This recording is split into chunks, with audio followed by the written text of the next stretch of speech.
কেউ যদি আমাকে জিজ্ঞেস করে জীবনের সবচেয়ে কঠিন মুহূর্ত কোনটি, আমি একটুও না ভেবে বলবো অসহায়ত্ব। যখন বাস্তবতার দেয়ালে পিঠ ঠেকে যায়, চলার মতো একটি পথও থাকে না। যখন বুক ভরা কষ্ট নিয়েও কিছু বদলানোর ক্ষমতা থাকে না, তখন মানুষ চিৎকার করে কাঁদে না, নীরবে ভেঙে পড়ে।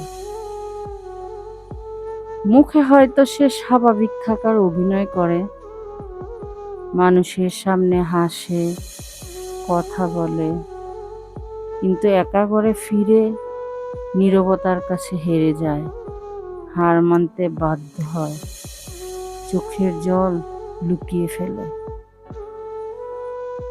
কারণ সে মানুষটাই শুধু জানে নীরবে সবকিছু সহ্য করার এই ভার কতটা গভীর, কতটা ভারী।